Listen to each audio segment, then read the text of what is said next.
For that. Oh,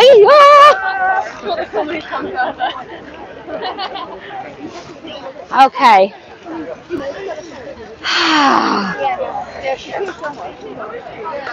We got rid of the man shouting into the ether, and we moved.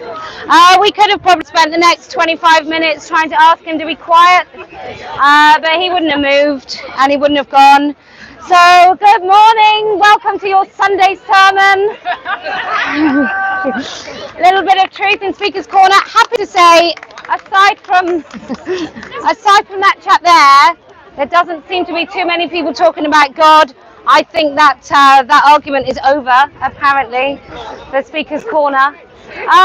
So this morning, this afternoon, sorry, we're going to be here for about an hour, and then we're going to go up to New Zealand House. It's not going to be a march. If you want to walk there, still not a march. I've got lots of placards that we're not allowed here in Speaker's Corner. It's against the park regulations. So rather than annoy the police, who I'm sure have had enough from yesterday, I specifically blame Heidi. We're not going to annoy the police. We're just going to wait and keep those placards there until we get to New Zealand House. And the reason we're going to New Zealand House is because there's a dirty, great big 43-year-old cheat who's a man who has decided to compete as a woman. Now, you won't be surprised to know that Laurel Hubbard is a well-connected man with very wealthy parents who are well-connected in the sort of the elite of New Zealand. And I mean, come on. Isn't he great for peaking the world? Can we have a round of applause for Laurel Hubbard for helping to peak the world? Thank you, Laurel. Thank you with your big manly self. And I think it was Joe Bart who said, it takes a lot of talent and a lot of balls to go to the Olympics, and Laurel Hubbard certainly has one of those qualities. So that's Joe Bartosh writing in The Critic. If you don't read Joe Bartosh, I implore you, anything she ever writes, she's very similar to Julie Burchill. She's got a scathing wit. It's pretty brilliant. The reason we got into this mess with Laurel Hubbard, as far as I'm concerned, is we stopped telling the truth. We started thinking that kindness replaced honesty in some sort of virtuous way that made us more decent humans. So what we did is we started saying, come in if you want, because he's going to keep wiggling his ladder. Come closer, you're not on camera. Unless you stand here, at the moment you're not on camera. Right, we're just going to ignore him. Grey rock. Even with those shiny trousers, we are going to ignore. So, what we have... So, we started saying the word trans woman. That's our first lie. We started pretending that men and women, aside from something ethereal, were actually the same thing. Quite frankly, I'm happy to report that we're not. I'm happy to report that I'm a female human, and as such, I have the privilege of being able, if I so choose, to have a baby and give life to the next generation.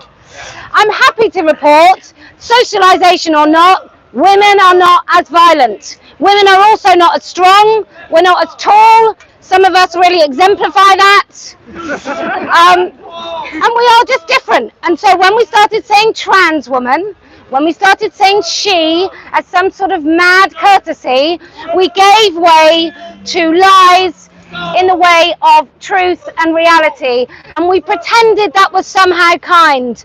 And what we women did, because I think it's mostly us peddling this nonsense, what we women did is we forgot kindness actually applies to us, and kindness is speaking the truth about us and our reality. And once we pretended that these poor, sad, lonely men that were so disturbed they'd be willing to give up their own penis we decided that we really didn't matter at all. And so that's why we now have to have the second fight, Women's Liberation 2.0, in order to reclaim. And that's why we're all here. And I'm delighted to see so many men who, weirdly, also know what a woman is.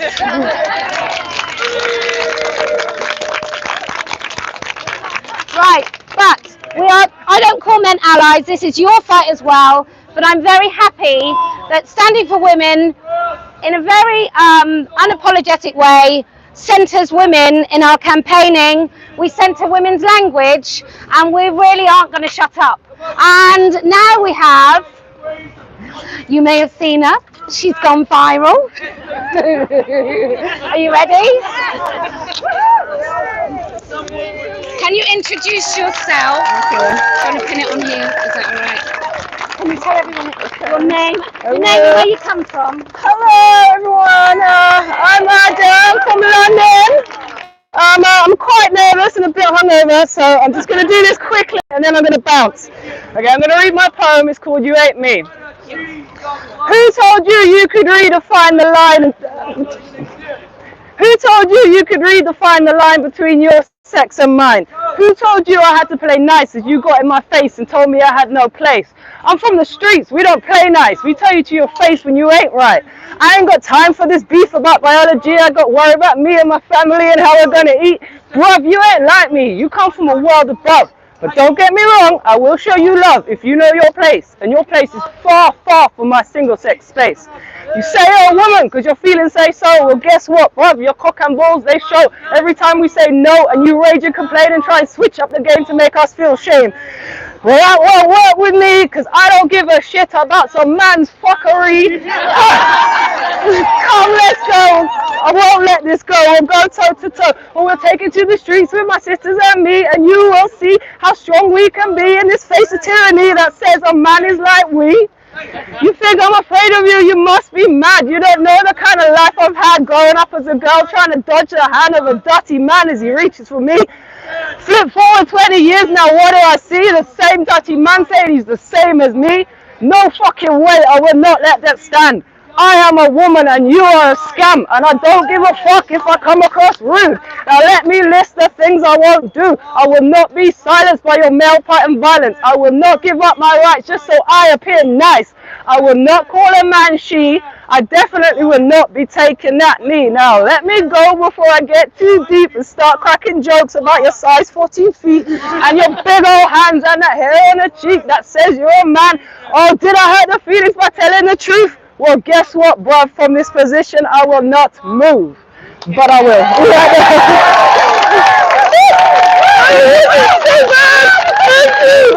That's brilliant. Well, I don't think she seemed too hungover, to be fair. That was pretty good. Would anybody else like to take the platform? We do encourage you. You go now. Brilliant. I'm going to give you this. Can I hold it? Oh. You can hold it if you rather. Yeah. Yeah, I can get up there. Yeah. It's nice being this tall. Got some very, very good news from the Law Society, which has revised its policy on single-sex spaces. It says, amazingly, the Law Society has amended its template policy on gender identity to acknowledge that single-sex spaces in law firms may be permissible and to remove the automatic right for people to use the toilets and changing rooms of their choice. So it says it was originally about trans people and they thought it was this, but they've revised their guidance and that is filtering through all the law firms in England and no doubt a lot further. So very short and sweet. Right, anybody else? Come on, this is your chance. If you've been worried about pronoun signatures at work, if you've been worried about losing your friendships, if you've been too frightened to talk, this is your chance to break through your fear. Come on. Katie, go on. Can you introduce your lovely badges you're wearing? Can you introduce yourself? Hi, I'm Rebecca. I'm a woman. I'm a mother, and I'd like to say something. They will tell us that we can be characters we carefully customize, ghosts in the machine rather than the machine itself, a choosable skin, not of flesh but pixels, identifying as more real than existing, girls trying to identify out of the patriarchy they feel consuming them, not wanting the porn-soaked sexualization of the men and the choice feminism they see around them, mimicking the power roles of males, their own protector boyfriends, girls seduced by rainbows, validated self-harm and hatred, girls anxious and depressed, finding ideology that lies and deceives, fragile identities, grown in a world of love bomb doctrine, groomed by sexist fetishism, subcultures and trauma glued to their breastplates like medals, industrialized self-hatred with points for self-mutilation, interchangeable body parts devoid of billions of years of evolution. There is huge money in selling unattainable, self-damaging products and surgeries to our vulnerable young. There is money in perfect babies born without illness and grown in artificial wombs, removing women's inconvenient bodies from procreation. Transhumanism aims to separate us from material reality, to disembody us from our biology, disconnect us with the natural variation of humanity. Womb envy fetishists backed by unethical billion-dollar pharmaceutical groups in charge of the efficacy of creating and manipulating life, willing to experiment on our gay, lesbian and bisexual children. Patriarchy controls and destroys Earth, abuses and kills the bodies of humans and non-human females, voraciously consuming our flesh to saturate their carnist and carnal desires. The ultimate control of nature is to remove sexual dimorphism, to separate women from the thing they envy most, childbearing. Fetishization of birth and lactation, of our blood, agony and milk. Phallocentric domination of soil and flesh. Humans are tool users, and we have used the tool of technology to create a new religion, one of man-made biotech consuming the living earth they grew from, one of self-worship and strict ideological adherence. They aim to separate us from material reality, to disembody us. We are the universe expressing itself. How embarrassed the billions of lifeless gas and rocks must be to see the gifted apes curse the ground that bore them. One promising eternity in digital immortality, mechanized flesh. Queering the very enlightenment principles of free speech and thought, of science, that science can explain the world around us. The separation of church from politics and science. Billionaires set on eradicating genetic illness and the children that would be born with them. Disease-free children of the wealthy elite. At the core of transhumanist thought is a belief in an immortal self that can be captured and downloaded. They wish to undo the way society thinks, acts, and develop, to normalize our disassociation from our sexed bodies, dismantle the culturally ascribed power of the biological, as gendered intelligence puts it, molded by billionaires with no care for the bodies they leave in their wake. The rights of women, lesbians, and mothers are being erased as they're in the way. The rights of bodily and sexual autonomy, the rights to spaces, refuges, and the very words to describe our bodies and experiences being taken. We must stand up now to this, as the future holds lots of battles to be won. We should stand up for the scientific method, for logic and rational discourse and evidence-based laws, for lesbians, for mothers, for who every single one on this planet was born, for our daughters growing up in a world that hates girls, that takes their sport, their privacy and their rights, women in mental health care facilities who are gaslit into accepting men in their most vulnerable state. We are not accepting it. We will never stop fighting, never stop speaking and raising our voices for every woman and girl who can't or won't stand.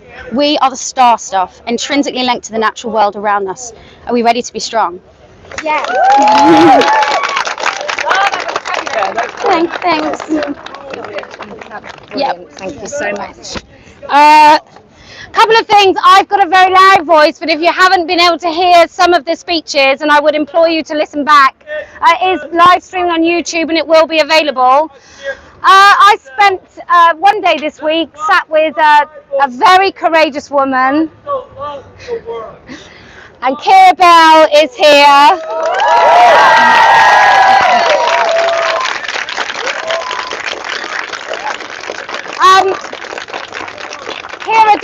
Kira doesn't want to speak today, so I think we're just going to all revel in her magnificence. But a really interesting case and an appeal. And as I said to Kira, win, lose or draw, she has totally changed the way that we speak about this issue throughout the globe, and I don't think that can be underestimated in any way, shape or form. And so thank you very much.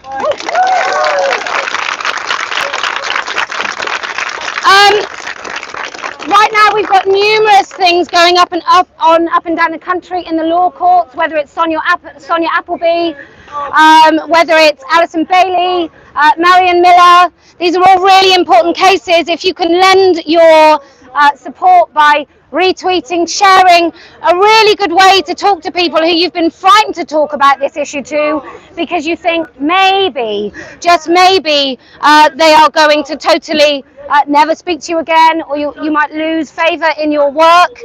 These are very important cases, and obviously my full status case means that you are allowed to not put your pronouns in your work signature, although cautiously the judgment actually said that misgendering might still be a harassment, so this war is still far from over. Would anybody else like to make a speech? She asked very cautiously. I don't know, sorry, you have to. Thank you.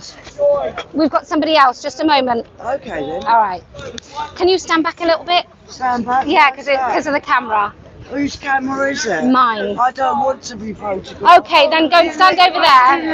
Go and stand. You're not photographed. Can you stand back, please? Now. Can you stand back? Now. Can you stand back? Otherwise I'll see you in court, mate. All right, that'd be great. Do you want my name? Yes. All right.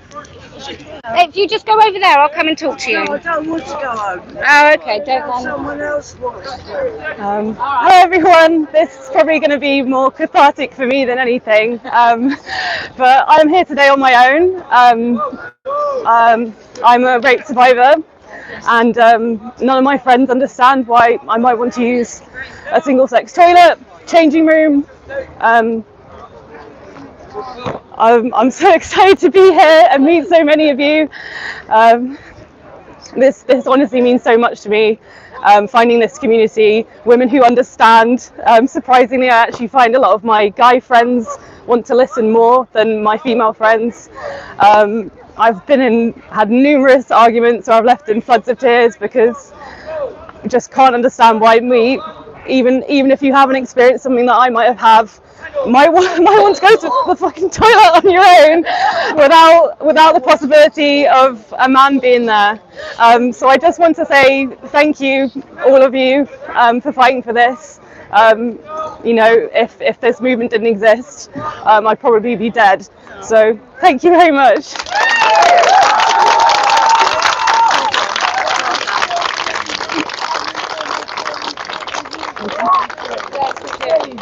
The powers, please don't change it. Very nice. Thank you. That's great. That's great. You're gonna make me cry. Okay. Oh. Right. I don't know how anybody is going to follow that. Would anybody like to follow such an emotional speech? And you're very welcome. Very welcome. Can I just say something quickly? Of course you can. Oh, Stella, yes. Do you want to go next? Yeah. Hello, my name's Paula Boddington. I'm a philosopher. In the 1980s, I taught in the philosophy department at Bristol University, and I taught a course on feminist theory, where the students, male and female, learnt about the history of ideas in philosophy, about the nature of the sexes, Plato, Aristotle, Rousseau, Mary Wollstonecraft, modern ideas like Germaine Greer. We looked at socialist feminism, liberal feminism, radical feminism. And now I see in universities nothing other than the assumption that what it is to be a woman is simply an inner feeling. And quite frankly, it makes me absolutely sick. It's all about the metaphysics of genderqueer and other utter nonsense. But what makes me really sick is the way in which, as so often throughout history, women's thought, work and endeavour is just swept away as if it never happened. And I've also, in the last few weeks, been doing some work looking very closely at the proposed use of algorithms plus human review in the content moderation of so-called online hate speech in relation to the online safety bill. And this is something we all ought to be incredibly worried about, because the government's idea of what counts as safety is to sweep into the same category terrorism, child abuse, and people calling each other twats on Facebook. So one of the things we really need to be careful about is that Ofcom is going to have unbelievable powers of discretion to decide across different social media sites what counts as online hate. So you won't be able to migrate from one site to another if you're thrown off Facebook. The idea is we'll have a blanket policy across all social media, and also any companies who don't comply, who are found guilty of leaving up so-called hate speech for more than 24 hours, can be fined 10% of their annual revenue, or £18 million, whichever is the highest, which means that they're almost certain going to be extremely conservative in taking stuff off. And what this means is that if somebody puts something online which somebody claims is hate speech, the onus is going to be on counting that as hate speech.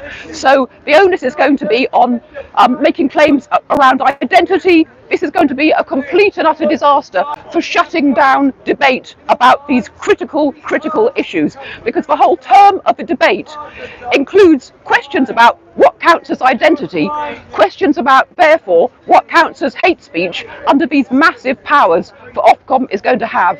They're going to be appointing subcommittees of so-called experts in what counts as hate and what counts as misinformation. So I really urge you to look closely at this, write to your MPs, because this is going to be an absolute disaster. They want Britain rather, to have the safest internet in the world, which will mean the most censored internet in the world.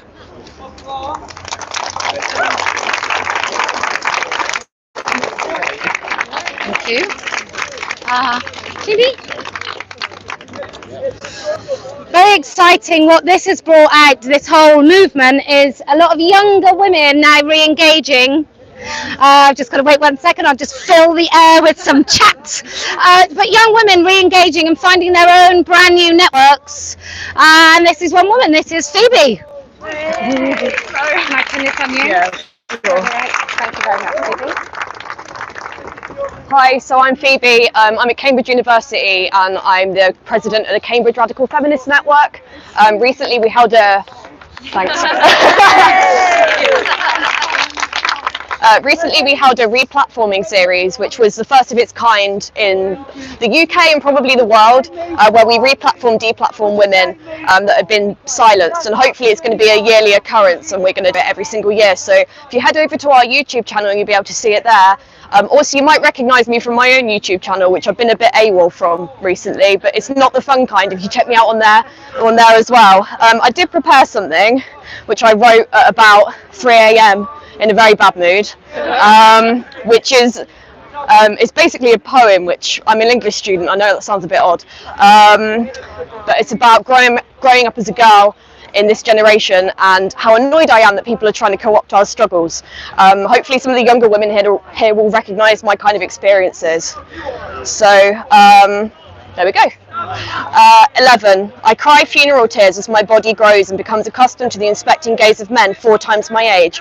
I'm a child trapped in a woman's body, and I hunch over as if to apologise for the audacity of taking up space. I'm growing, but I'm shrinking.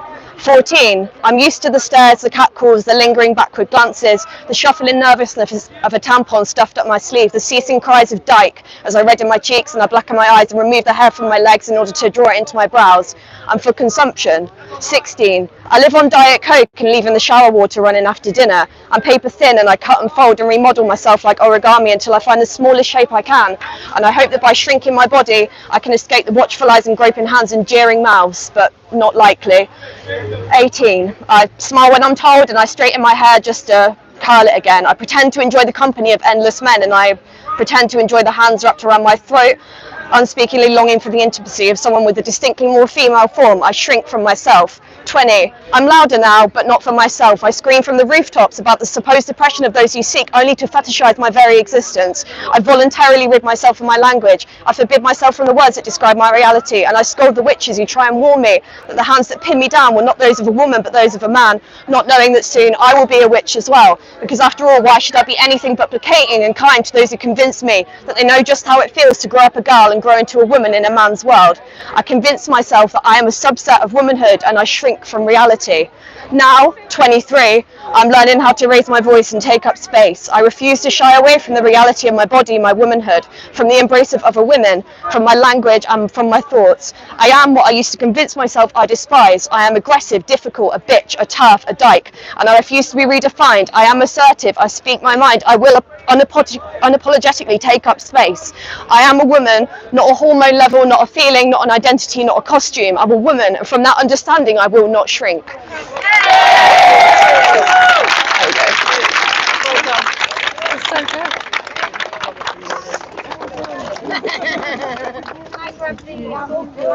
Oh shit, I know, sorry. it's quite dangerous. It's always dangerous territory when you've got the microphone. Have we got anyone from... No, we haven't. I'm going to wait 2 minutes. Leslie, are you ready? I'm so sorry to put you on the... This is a microphone. Don't take it away with you. It's just so that people online can hear you. I'm just going to say something really, really small. Just to everyone who's listening out there, everyone who's just come into this and realised what's going on, we've got to stop being nice. We've got to stop being nice. Is killing us. We've got to stop being nice. We've got to stop with accepting these grooming words like inclusion. Basically, so we basically include our rights away. We've got to stop colluding with this, and we've got to stop going on the offensive rather than being on the defensive. We've got to start claiming our language back as well. Stop with this trans-identified man, trans-identified woman. It doesn't make any clarity in our language whatsoever, and it doesn't give us power to actually fight back. So let's stop colluding, let's stop being nice, and stop being horrible!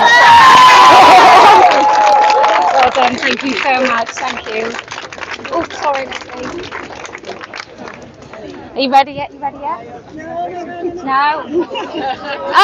Would you like to come and speak about? Yeah. That's all right. Yeah. We are a little bit kind. We're going to let a man talk. Well, so much. well, brothers and sisters, the reason I feel I'm able to stand here because I'm the father of 5 girls, 5 biological female girls who know they are women. And my wife as well. So that's 6 of them in the house. So I'm here representing them. And I've been coming down the park for the last 2 years talking about this. And this was the thing that first got me in. I think we're all aware of this evil and wicked man. And I've had discussions here in this park and said, if my 14-year-old daughter wants to visit that safe space, that women's toilet, and this state can facilitate animals like this into women's safe spaces, nobody is safe, and it's going to get worse and worse and worse. And when you remember, the prison governor had access to the records of this rapist before he or she made the decision to put him in with women. Okay, so that's my first point, is the physical safety. And I'll talk to fathers, especially if there's any fathers watching this. You must man up on this one. If you have been given a precious gift of a daughter, don't walk away and let people like this take the main field. Okay, but the second thing, and I'll be very, very brief, is that, just bear with me, is the fact that what's happening in schools, okay, at the moment, they actually have transgender education packages being brought into schools. Now, anybody here who can remember when they were 5, 6 years old, if a concept like you could be born in the wrong body was placed in your mind at 4 or 5, they're putting dysphoria into minds. They're not curing it. They're making young people mentally ill. Now, I don't know if it's foresight or what, but I homeschooled all my children have been homeschooled, you know. And anybody who comes here and wants to speak about this big issue, if you sent your children out to these education propaganda kind of mind controlling facilities called schools, you either better be at the school gates understanding what's going on, or whip them out. All of you get together and start your own homeschool groups. Have your children running around there. Protect their childhood, protect their innocence, protect their developing minds from concepts that will have them never accepting what objective truth is. Anyway, brothers and sisters, that's me done. And yeah, God bless you. Thank you. Oh yes, I'll run off. Oh yeah. Okay. You ready? You ready now? Right. Now we have Katie, who has started this incredible discussion amongst women called A Womb with a View. As amongst other things that you can do. Oh, where am I coming? Yeah. You'll be great, you'll be great. So every time I come to Speaker's Corner, I'm always like, I'm not going to speak, and then Posey's like, are you going to speak? And I'm like, okay then. So yeah, this is totally unprepared. I just wanted to say there's great power in women when we speak to one another. I think the patriarchy goes to great lengths to stop us speaking. As you can see on social media, why they're trying to ban it and call it hate speech. The best thing you can do as women is talk to each other. I know it's quite scary to start those conversations sometimes with your friends and your nearest and dearest. You can have like 10,000 Twitter followers, but you're not out on Facebook, you're not speaking to the people around you. So I just think we've got to get braver and start speaking with one another, speaking to each other. And with that in mind, I started a show, Rooms with a View, which is a little bit like a sort of gender critical loose women. Or I should actually say loose cervix havers. Sorry about that. So yeah, each Friday we get about 6 women on. We all talk about a different story, get together and have a natter. If you have YouTube, check it out on Make More Noise YouTube channel. Every Friday at 8 o'clock, Rooms with a View. Thank you.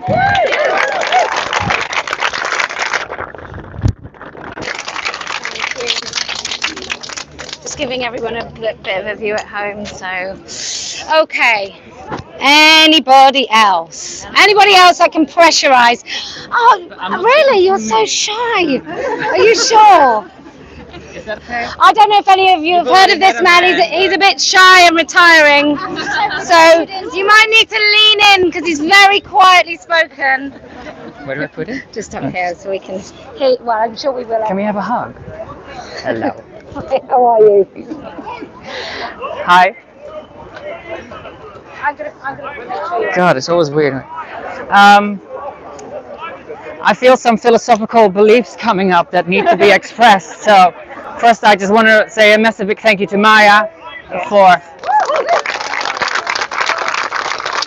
what she did. It's a 2-year nightmare that she's been through. I'm feeling rather emotional seeing you in the crowd. For everything you've done, thank you. Ugly crying face. I'm not here to talk about myself. It's not always easy for women to speak up because there's real consequences. They may lose their jobs. I have a friend who's in that situation where she can simply not speak out. Where she works is completely overtaken with woo-woo and guidelines and policies. So she wrote something which she sent to me a while ago, and I said, this is good. This needs to be heard. So these are a woman's words. I'm just here to vocalize them. I can't say her name either, but her pen name is Helena Harbin. And the piece, I'm always wobbling on this letter. The piece that she wrote is called Boxes. Can everyone hear me okay? And it was inspired by when people have to fill out form, male or female, and they go, oh my God, I feel so invalidated. So, Helena Harbin's Boxes. They argue that it puts them in a box, forced into selecting one of two. A tick which traps them in convention, which they feel is not true. and yet their concept of restriction is not felt that way by others. A tick box doesn't dictate how we are men and women, fathers and mothers. For the silenced many, it does not restrain or contain us, prescribe how we should be, express or dress ourselves, conventional, alternative, whatever we choose. We are free. Unconventionality may raise an eyebrow, turn a head, but it doesn't change the fact that our bodies are our bodies, not an idea of how we should appear or how to act. And yet for those who feel constricted by a reality wrapped up in a word, bodies become merely a canvas, a slate, a slab to chop and change, redesign, realign, to carve, to curve, destroy, unnerve, taking an axe, trying to splinter two into an ever-expanding range. The saccharine voices coaxing and hoaxing our children to be brave, unique, their true selves, is doublespeak for denying reality. Our young and vulnerable, those who feel different and want to belong, are led on a macabre dance, following a piper, playing a sacrificial song. Like innocent lambs being led to the slaughter, promising a son out of a deconstructed daughter, or vice versa. We had imagined the era of eunuchs long gone, at an end, but find it alive and kicking, ripping, stripping under the guise of a new trend. Those who see it for what it is, who do not succumb, now I've lost where I was, to the indoctrination, cannot stand silent, cannot act dumb. More and more voices are speaking up, speaking out. Those who are more visible are attacked, reputations cast in doubt. But they cannot silence us all. They cannot change, adapt, amend. That, despite some rare anomalies and variations thrown into the blend, our dimorphic nature, where we are one or the other, not both or neither, but man or woman, girl or boy, not something plucked out of the ether. No amount of bashing and slashing, reality trashing can convert us, only damage us, wrecking and smashing. Growing up halting, drug-induced dolting, hormone filling, the very antithesis of authenticity, life-shortening, sometimes killing. We have fought for equality, parity for women, but it doesn't make us the same. Our activities converge, meld, merge, but where they diverge, we have a right to claim. Safe sanctuaries, separate sports, protection, a fair chance and an honest race. Male inclusion is female exclusion, and we hold to the resolution to keep our place. There on the form before you, 2 boxes, but just one tick. Male or female? Were you born with a vagina or a dick? No more, no less. It's not about how any of us feel, identify or dress. It's not to limit, but to protect, to inform, and to deny it is to truly oppress. Helena Harbour. And I'm going up to Glasgow because there's a certain Marion Miller having to go to court, so I'll be there to support her. I might see some of you there. Yes. What did Jimmy call it? Thanks. Thank you. Okay.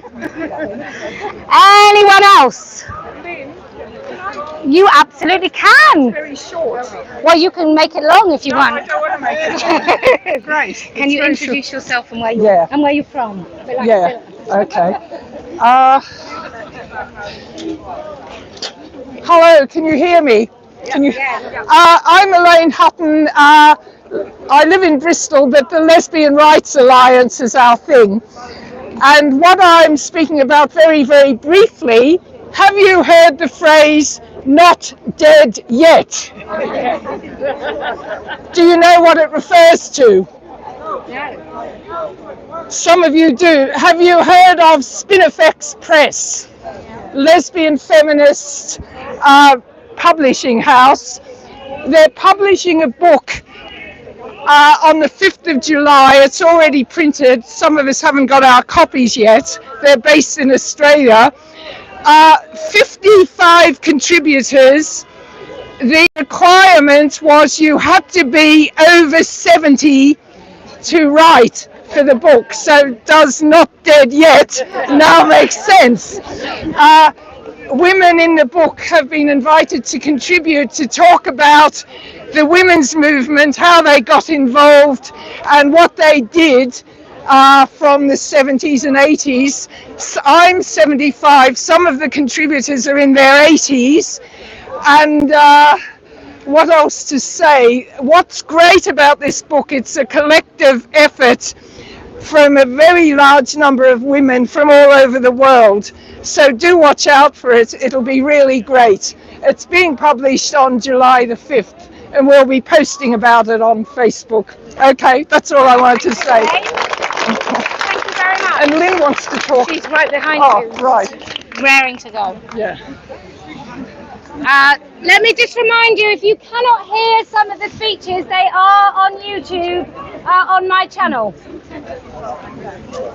You don't have to stand on there if you don't want to. Right, I'm Lynn from the Lesbian Rights Alliance. We're a radical lesbian feminist group, and I just wanted to say, in this very negative week or month of Pride Week, which is aimed totally to erase lesbians and say that we don't even exist, some of us must be men. We've done, as a lesbian group, we've done something to provide a positive alternative by launching a website which is called positively-lesbian.com, aimed specifically, positively-lesbian.org. Positively-lesbian.org, forget the .com bit, which is aimed specifically at young lesbians who can't find lesbian feminist community, and to provide them with an alternative from trans ideology and having to transition. So go on, have a look for the website, positivelesbians.org, and for any of you know young lesbians, share it with them. That's all I've got to say. Thank you.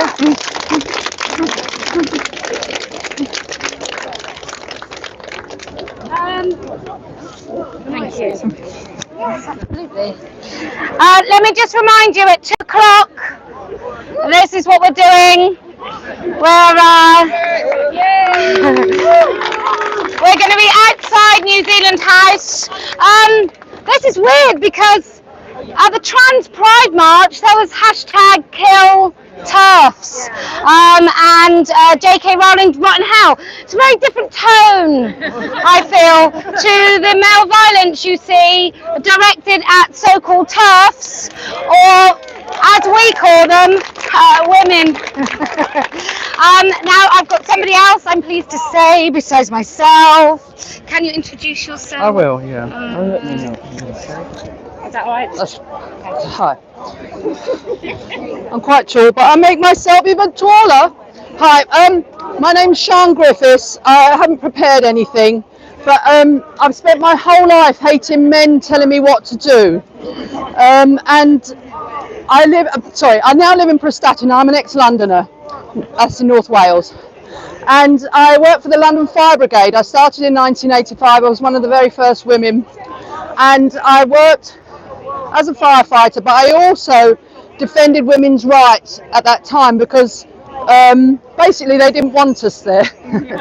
But so now we have this. A lot of my friends from those days in the fire service, the LGBT group, the women's group, they've all defriended me. I'm no longer friends with them because they think that it's okay, that women is just an identity, and I completely disagreed with them. So I just want you all to know that it's so important to speak out because it's very hard to find other women like you. So I'm now in North Wales, and I am really pleased to say that I've found a group of women called Merched Cymru, which basically means Welsh women. They're mainly in South Wales, and they're trying to fight against the Welsh Labour government, basically, because they all believe trans women are women for some bloody mad reason. So yes, I just want to say that I'm there supporting, and I now go on Facebook, and I've made my Facebook public, and I just say whatever I bleeding well like, and I think when you can, because there are so many people out there that can't. So I'd like to say I'm out there supporting other women and men too. And I don't hate men. I'm a mum, I'm a grandma, I'm married to a man, and I've given birth to one. So I just want to say that I'm there to support everyone. Thank you.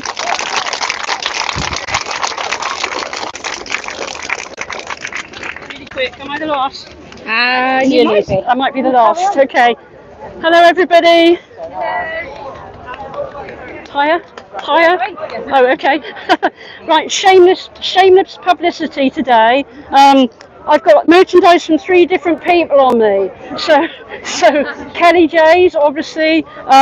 Skylar is doing her ride across America right now, a one-woman motorbike ride, and she should be in Kansas City today. So if you're on Twitter or anything like that, give her a shout out. I want to advertise keep women single sex. Keep women single sex, and they produce some lovely merchandise with my cartoons on, by the way. So if you order it, you don't just get their merchandise, you get my cartoons.